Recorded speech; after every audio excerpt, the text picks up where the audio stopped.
오늘은 연금저축에 대해서 같이 한번 정리해 보도록 하겠습니다. 연금저축에는 이제 연금저축 보험도 있을 거고 연금저축 펀드도 있을 텐데 관련된 상품에 대해서 같이 한번 정리해 보도록 하겠습니다. KB증권 사이트에 가면 좀 여기 정리되어 있는 화면이 있어서 같이 한번 보도록 하겠습니다. 이제 은행에서는 연금저축 신탁, 증권사에서는 연금저축 펀드, 보험사에서는 연금저축 보험 이렇게 상품이 구성되어 있습니다. 뭐 정기납이면서 자유납인 거, 뭐 이제 증권사 펀드 같은 경우는 예금자 보호가 되지 않는다는 뭐 그런 특징들이 있고요. 그리고 향후에 55세 이후에 연금 수령해서 받을 수 있는 거에다가 중간중간 매년 연말정산 때 그 세액공제 받을 수 있는 점, 이런 식으로. 연금저축 같은 경우는 이제 연간 400만 원까지 납입이 가능하면서 400만 원에 대한 16.5%인 66만 원까지, 최대 66만 원까지 세액공제를 받을 수 있는 장점이 있습니다. 그래서 뭐 IRP 상품과 혼합하게 되면 최대 700만 원까지, 혹시 연금저축을 가입하지 않으시면 IRP만 700만 원까지 이렇게 가입하실 수 있습니다.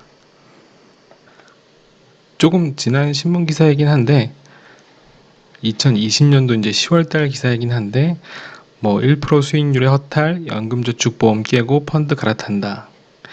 1에서 2% 수익률 보험 신탁서 이탈에 ETF 등 직접 투자를 직접 투자를 해서 고수익을 노려본다. 뭐 이런 내용들 쭉 있습니다.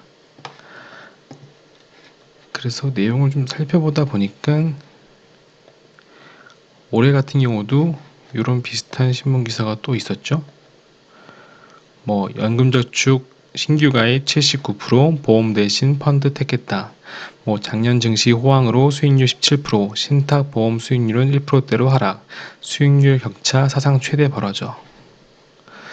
그래서 과거에는 진짜 이런 정도까지는 아니었던 것 같은데, 근데 또 이제 18년도 같은데 보면 또 이렇게 13%, 마이너스 13% 이런 경우도 있습니다.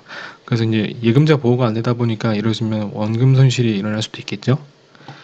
그래서 뭐 2020년도 기준에 뭐 비중이 펀드는 12%, 신탁은 전체 이제 연금저축업권 불문하고 보험업권은 72% 이렇게 구성되어 있습니다. 그래서 이제 과거 기사를 좀 찾아보다 보니까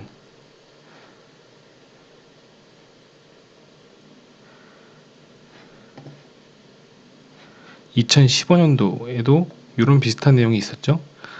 뭐 연말정산할 때 뭐 언짢아서 연금저축 보험이 갈아타는 경우가 많았다. 보험사서 증권사로 이동. 그리고 같은 해 이제 또 비슷한 기사를 좀 보면 뭐 10조 연금저축 대이동 하나 27일부터 계좌 간소화. 그래서 2015년도에 뭐 지금과 동일한 상황이죠. 그래서 전체 업권이 76%, 76.1% 되겠죠. 보험 생보랑 손보 합친 금액. 그 다음에 이제 자산 운용이 6%대, 은행이 14.3%, 이렇게 점유율을 구성하고 있습니다. 그래서 아까 앞에 2020년도에 있는 표랑 요 2015년도 요 그 벤 다이어그램 요 두 개를 조금 가져와서 같이 한번 비교해서 보면 이제 76.1%에서 70.3%까지 떨어지고, 아무래도 이제 보험 같은 경우는 이제 뭐 온라인 보험이나 설계사분들이 가입하는 것 때문에, 그리고 또 이제 그 단체 보험, 보통 대기업 같은 데서는 단체 보험으로 해가지고 연금저축 보험을 가입하는 경우도 있기 때문에, 그래서 아무래도 점유율이 확연히 70% 이상은 계속 유지되고 있죠. 5년이 지난 시점에도. 그래도 이제 보면 과거에는 76% 되던 게 72%까지 떨어졌고, 그리고 전체 6.5%밖에 안 되던 펀드가 12.5%까지, 이렇게 조금 업권 간의 변동이 조금 있는 것 같습니다. 그래서 저도 이제 생명보험사에 이제 연금저축이 가입되어 있는데 1.77%. 그래서 평소엔 별로 관심이 없다가 저도 우선 이번 기회를 통해서 제 보험을 한번 좀 보게 되었습니다. 그래서 원래 6개월에 한 번씩 뭐 이렇게 우편물이 한 번씩 날라오는데 총 납입한 보험료가 3,400만 원이고, 뭐 잘 운용이 돼서 전체 적립금은 현재 3,669만 원, 3,670만 원 정도 된다. 이렇고 누적 수익률은 7.7%다. 그래서 우선 7.7%딱 보는 순간 눈에 딱 요게 들어와가지고 생각보다 나쁘지 않네? 아까 뭐 1. 몇 프로라 했었는데 이렇게 생각이 됐지만 생각해보니까 요거는 이제 이때까지 한 9년, 10년 정도에 걸친 누적 수익률이 7.7%라는 얘기고 아까 얘기했던 1.77과 동일한 기준은 연평균 수익률은 0.84. 그래서 보통 한 10년 전만 해도 이제 저축은행에서 정기예금 금리가 4%대였고 점점 줄어들어서 뭐 최근 요 1년, 1, 2년 사이에는 뭐 한 2%대. 그래서 저축은행까지는 아니지만 그래도 시중은행 예금 정도로만 굴렸어도 괜찮지 않았을까라는 생각이 드는데 너무 안정적으로 좀 굴린 거 아닌가 약간 그런 생각이 좀 들었습니다. 그래서 저도 요 적립금을 조금 더 이제 수익률을 안정적인 지수 추종 같은 데 투자해 가지고 좀 작년 만약에 뭐 S&P 500 같은 데 투자했으면 지금 시점에 한 플러스 20% 이상 났겠죠. 그래서 그걸 좀 감안해서 저도 증권사 연금계좌 펀드로 이전을 결심하게 되었습니다. 그래서 요즘에는 꼭 서류가 아니고 핸드폰 모바일 어플에서 충분히 이제 확인하고 이전도 가능한 것 같습니다. 그래서 이제 보험사 어플에서 현재 제가 가입했던 상품이었던 상품의 내역을 좀 확인했고 120회 이제 10년 납이었었는데 거의 납입이 끝날 무렵이었었는데 그래서 이거를 해지할 경우에는 해지 만기 기본금이 3,640만 원 정도 되고 해당 배당금이 약 70만 원. 그래서 이 합한 금액이 이 빨간색 글씨 같이 나오게 되고요. 그리고 연금저축 같은 경우는 이제 매년 세액공제를 받았기 때문에 만약에 중간에 해약을 하게 될 경우에는 그 세액공제 받았던 페널티를 받게 됐기 때문에 58만 원 정도가 페널티가 있다. 그래서 3,100만 원을 돌려받을 거냐 아니면 3,700만 원을 연금저축 펀드로 이전해 가지고 다시 증권사 펀드로 굴릴 거냐 이렇게 선택을 할 수가 있을 것 같습니다.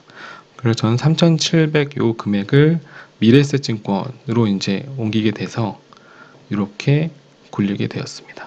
그래서 이제 8월 16일 정도에 신청해서 한 2, 3일 정도 걸렸고 보험사로부터 이제 해피콜이 와가지고 변경하는 거 맞냐 확인이 됐고 그래서 맞다고 확인이 되니까 18일 날 입고가 수간이 되었고 이 수간된 금액을 바로 투자할 수는 없었고 한 이틀 정도 지나니까 이제 ETF나 펀드를 매매할 수 있게 되었습니다. 그래서 그때 다행히 좀 저가 매수를 하게 되어서 뭐 15,000원 정도 당일날 좀 수익이 났었고 그리고 이제 한 2주 정도 지나니까 또 미국 증시가 상당히 좀 괜찮았던 것 같아서 1.63%, 이 정도까지 지금 수익이 나고 있는 상태인 것 같습니다. 그 당시 때 이제 여러 가지 증권사들이 있었는데 이제 저는 그냥 미래에셋을 선택하게 되었고요. 조금 더 어플도 편리하고 기존에 사용하던 이제 그 어플이어가지고 그래서 미래에셋을 선택하게 되었습니다. 하지만 이제 향후에 다시 또 이제 뭐 지금은 증시 상황이 좋고 미국 뭐 그리고 이제 다 호황이다 보니까 이제 다 이쪽으로 이제 몰린다고 볼 수 있는데 향후에 혹시 뭐 증시 상황이 안 좋을 거라는 게 예측이 된다든지 그러면 뭐 채권형 펀드로 갈아탄다든지 아니면 뭐 잠깐 다시 또 이전해서 보험사나 신탁 쪽으로 이동해 가지고 뭐 운용할 수 있도록 한번 고려해 볼 생각입니다. 자, 그러면 그 미래에셋 어플에서 이전하는 영상, 계약 이전하는 방법 간단하게 설명드리고 정리 마치도록 하겠습니다. 저 같은 경우는 이제 키움증권 요 두 개 어플하고 미래에셋 이렇게 어플을 사용하게 되는데 미래에셋 같은 경우는 이제 일반 주식 거래하는 어플 뭐 이미 다 아시겠지만 이제 연금이라든지 기타 계좌 개설할 때는 이 어플을 사용하게 되고 해외 주식을 사용할 때는 어두운색 어플 이렇게 사용하게 되어 있습니다. 그래서 좀 익숙하다 보니까 저는 연금저축을 미래에셋 선택하게 되었는데 각 증권사마다 이제 연금 계좌를 이전한다든지 IRP를 신규 개설한다든지 뭐 이런 거 있을 때마다 이제 이벤트가 좀씩 있는 것 같더라고요. 근데 마침 뭐 미래에셋 증권도 뭐 한 5만 원 정도 신세계 상품권 준다고 해서 요걸 한 것도 있지만 다른 이제 증권사들도 다 비슷한 좀 혜택이 좀 있는 것 같아서 혹시 그런 거 좀 관심 있으시면 찾아보시고 진행하셔도 가게에 좀 도움이 될 것 같습니다. 그리고 이제 미래에셋 계좌 같은 경우는 20일 제한이 걸려 있어가지고 기존에 이제 종합 주식 계좌랑 CMA 계좌가 있다 할지라도 연금 계좌를 추가 개설할 때는 20일 제한이 또 걸리게 돼 있습니다.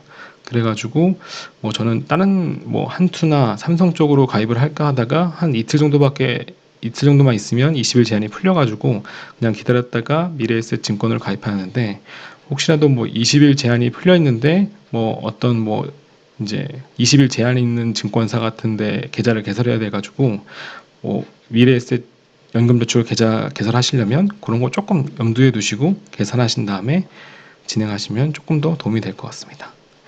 그래서 이제 우선 가운데 있는 이제 주황색 어플을 열어주신 다음에, 열어주시면 이렇게 맵이 뜨고 이렇게 연금 버튼을 눌러주시면 됩니다. 그럼 하단에 이제 연금 관리 버튼을 눌러주시고, 그리고 계약 이전 버튼을 눌러주시면 됩니다. 그럼 이제 위에 이제 계좌번호가 있을 거고 그 밑에 쭉 내용 있은 다음에 계좌 유형에 IRP랑 연금저축 둘 중에 이제 선택할 수 있는 버튼이 있고요. 그리고 이제 여기 이제 그 금융기관을 선택하게 되면 뭐 은행사, 증권사, 뭐 같은 증권에서 증권끼리 이동할 수도 있고, 보험사 같은 경우는 이제 보험사들 쭉 나와 있고, 그래서 이제 보험에서 가입하셨다면 보험사 계좌번호, 증권번호를 입력해 주시면 됩니다. 보통 연금저축에는 이제 특약 같은 거 잘 가입 안 하는데, 혹시 뭐 설계사분을 통해서 가입하셨다면 특약이 혹시라도 있을 수도 있습니다.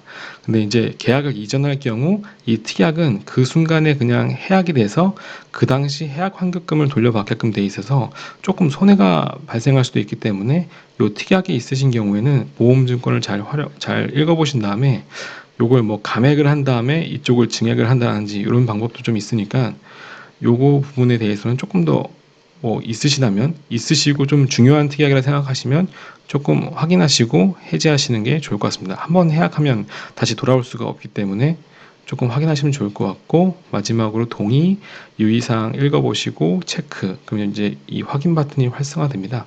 그래서 확인 버튼 클릭해 주시면 계좌 이전 신청이 완료되게 되십니다.